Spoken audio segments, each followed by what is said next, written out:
Kaixo guztioi. Bideo honetan jarraituko dugu gatzbitarrekin, kasu honetan ikusiko dugu bigarren gatzbitarren aukerak. Hauetan, batzen da esmetala, gehi esmetal batekin. Aurreko bideoan azaldu bezala, hauetako esmetalak ezin daitezke izan ez hidrogeno, ez oxigeno, bale? Ze bestela beste gauza batzuk agertzen dira.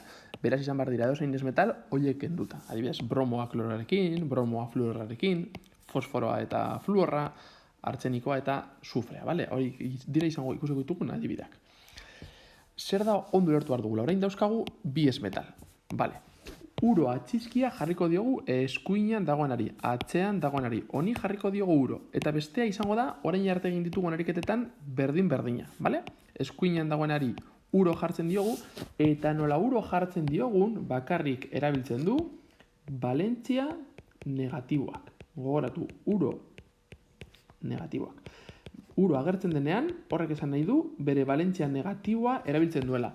Nola honek ez duen uro izango, berdin zaigu, nola honek ez daukan uro, erabiliko ditu bere balentzia positiboak, ez bere negatiboak. Vale? Joango gara ikusten bana-bana. Azteko, sistematikoa egiteko, honetan balentziak berdin zaizkigu, ez ditugu esertarako behar. Beraz hau izango zen, bromo kloruroa. Ikusten duzuen bezala, egin dugun gauza bakarra izan da uro jartzeatzean. Bigarren honetan, antzerako parezido, bromo trifluoruro.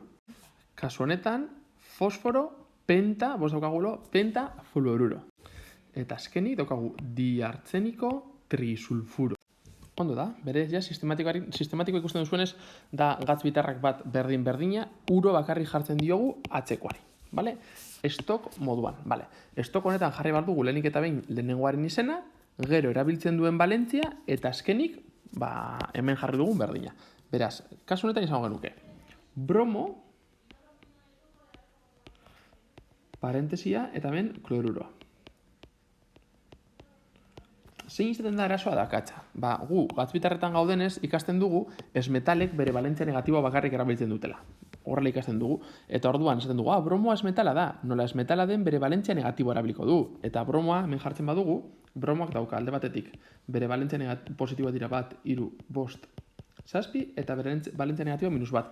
Eta esaten dugu, nola bere balentzia negatiboa erabiltzen duen esmetala delako, orduan balentzia bakarra dauka eta ez dugu parentesia jarri behar. Txarto. Balentzia negatiboa erabiltzen duena da atzean dagoen esmetala. Aurrean dagoen esmetala bere balentzia positiboak erabiltzen ditu. Kasu honetan, zenbakiak igotzen baditugu, kloroaren gainean bat geratzen zaio eta broma bat. Zein da kloroaren balentzia negatiboa? -1.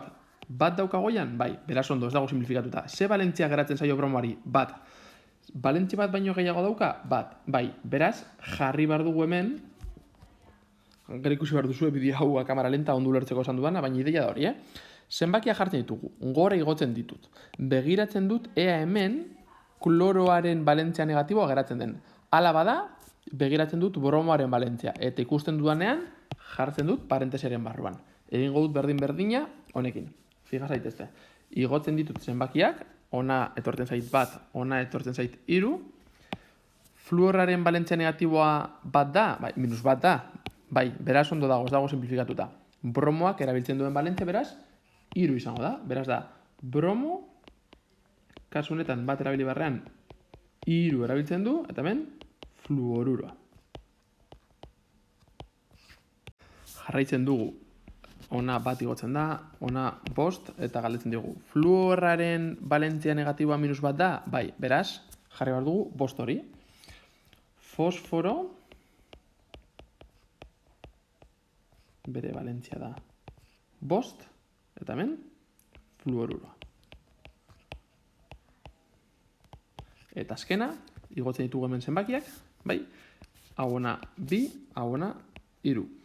Sufrearen balentzia negatiboa -2 da? Bai. Beraz, artzenikoak erabiltzen du balentzia, 3 izango da. Eta jartzen dugu artzenikoa balentzia bat baino gehiago positiboa dauka? Bai, beraz, parentesia jarri beharko genuke. Artzeniko, 3, sulfuroa. Pistak. Hauetan, ia beti esazetagatik, parentesia jarri beharko dituzu, bale? Beti egongo da, nola esmetalak balentzia bat baino gehiago daukaten beti positiboetan, hau ia beti gertatuko da. Metaletan ez da beti jarri behar parentesia, baina esmetaletan ia beti. Honetan ez egu agertu bat ere simplifikatuta dagoena, baina aurreko bideoan egin dituen pare bat zeintzuk simplifikatuta zeuden. Beraz, begiratu, ondo ulertzeko. Azkenean da, zenbakiak igo, hemen ez bada agertzen interesten zaiguna, biderkatu behar dugu zenbaki batekin, eta zenbaki hau baita ere biderkatzen dugu berdinarekin. Aurreko bideoan, gatz bitarrak bat deitzen dena, bi adibide daude eta argi ikusiko zue. Eta hemen dator txoiaza. Zesango zuen, menu olio, hemen liatzera naiz, patatin patakual, tradizionalan zesaten digun, eta hemen dator, sorpresa, tradizionalean ez dira izendatzen. Gatz bitarrak ez metala gehi ez metala denean, bakarrik sistematikoan eta estok tradizionalean ez. Bale? Bueno, eta izan da guztia, espero zuen gustokoa izana.